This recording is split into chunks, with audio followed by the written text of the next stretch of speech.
Finland to Russia in 1809, and this is the Russian Grand Duchy of Finland. So from 1809 to 1970, Finland was under Russian rule, but instead of, again, defeating the people, the ruler, which was Tsar Alexander I, decided to woo that country into working alongside them. And so through the years, in 1863 was the rise of Finnish nationalism. This was encouraged by European romantic nationalism and also spurred on by a poetic author who published his poems, and they became the Epic of Finland, which really encouraged Finnish nationalism. Later in the years, in the 1890s, Russia was afraid of losing Finland, and so they began a process called Russification, which just started a process of bringing Finland more so into Russian rule. But along with the Russian Revolution in 1905 came the more establishment of Finnish independence, and that was won in 1917 on December 6th. After Finland's independence came a civil war within the country, and that lasted from 1917 to 1918, and Finnish democracy was established in 1931. Later, closer to World War II, from 1931 to 1945, there were 3 wars that infiltrated Finland. This was the Winter War, the Continuation War, and the Lapland War. These are all within and surrounds World War II. During its time, Finland was going back and forth between the Soviet Union and Russia, and then the wars ended in 1948 after the Cold War and the treaty.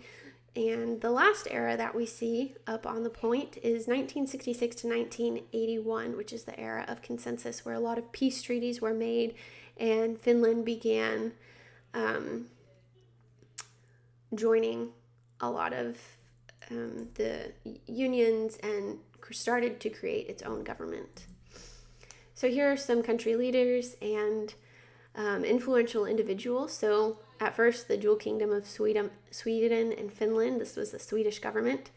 Once Finland came under Russian rule, we see that Tsar Alexander I was there, and he established the Grand Duchy of Finland, granted anonymous status, and he also dissolved the Diet of the Four States, which was the government system set up between Sweden and Finland. Next, we see that Tsar Alexander II reinstated the Diet in 1863, which kind of made the on-ramp for Finnish nationalism. And then some influential individuals was Martin Luther in 1517. He began the spread of the Reformation, which really affected Finland society.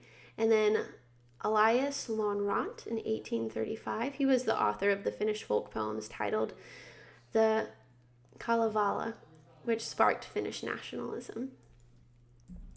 Next, I want to analyze the government of Finland. So they have a central government divided into 3 overlapping branches: the legislative branch, the executive branch, and the judiciary branch. They have several political parties, and their constitution is a total of 4 laws. Looking into their economic status, they are a part of a mostly free market. Their labor force is 2.37 million, and that's dispersed into agriculture, industry, and services. So agriculture has about 4% now, not as much as they used to have. Their industry is 20.7%, and their services are 75.3%. Their their agriculture products are barley, wheat, sugar, beets, potatoes, dairy, cattle, and fish. And their industries are metals, metal products, electronics, machinery, and scientific instruments, shipbuilding, pulp and paper, chemicals, textiles, and clothing. And their unemployment rate is 8.5% in 2017, which was up 0.3% from 2016. So their GDP from 2015 from 2017 has risen, which is a result of their growth since the recession. So their recession was a little later than the United States and greatly took a toll on them. And they've been rising out of that since then. Next, we see their index of economic freedom. This was ranked 11th in the world with a 74.9%, which was an increase by 0.8% from the previous year. They have a decrease in regulatory efficiency, which occurs in their business freedom, labor freedom, and monetary freedom, which it wasn't a huge percent, but it was a little bit that has decreased. They are a part of the European Union, which means they have a standardized system of single market among member states, and they aim to secure free movement of people, goods, services, and capital. So their GDP, like I just said, contraction in economic growth from 2012 to 2014 was a little after the United States, but that same recession had ripples that affected Finland in later years. So they returned to growth in 2016 with a 1.9% GDP increase, and their expected GDP increase rate of 2.3% in the coming years. So that was probably the past few years have contributed to that 2 to 3%. And their exports account for 1/3 of the GDP in recent years. They're very large in exports.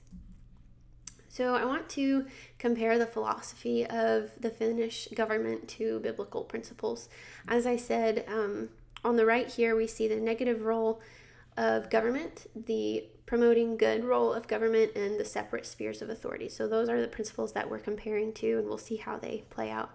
So in Finland, the government fairly much takes the negative role. They evildoers are generally punished under relevant roles. And they have the Council of Europe's anti-corruption agency.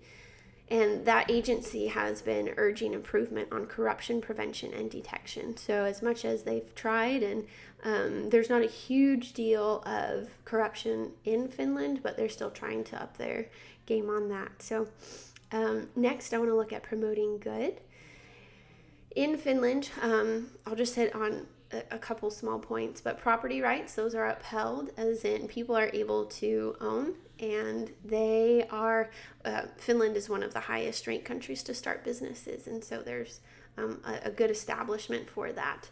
But as in terms of ethical and racial quality of promoting good, Finland has a lot to grow in that area. So Finland had the highest rate of racial harassment in the European Union a couple years back.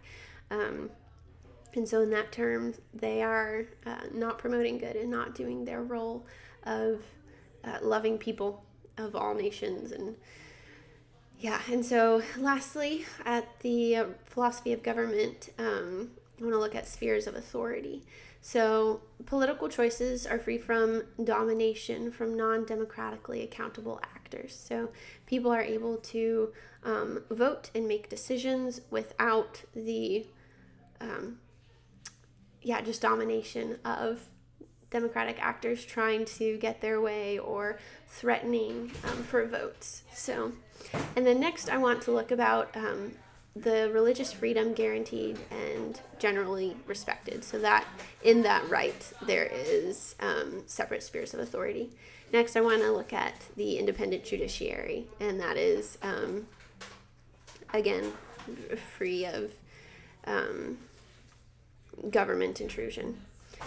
So next, I want to look at the philosophy of economics, and in the past few years from the recession, there was a lot of debt, and so new reforms have narrowed down the deficit, which has been good. And on the right, I want to look at the biblical principles of saving, where Proverbs 21:20 says, "A foolish man devours it," meaning the goods. And so in the past years, Finland has been building up and trying to get out of their debt, which has been great.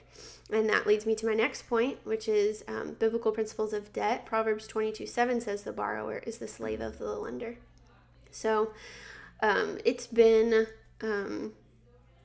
talked about that Finland's economic debt will influence household debt, which is unfortunately very sad because that is affecting the decisions and the responsibilities that households hold as believers or as individuals, that as Finland is in debt, that could unfortunately affect households.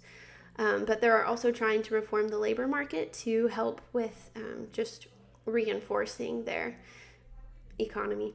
Next, I want to look at a biblical principle for investment. So we see that in the parable of the talents in Matthew 25:14 through 30, talking about just the importance of investing and being wise with what has been given to an individual. And so, as I talked about earlier, Finland does have a conducive business environment, as they're ranked 13th in the ease of doing business. And so that's a very positive and hopeful thing. So overall, Finland does apply and match up mostly with the few biblical principles that we talked about in the beginning. But as any country or person does, there's a lot to work on. So I want to thank you for watching this presentation, and I hope it was beneficial. Thank you so much.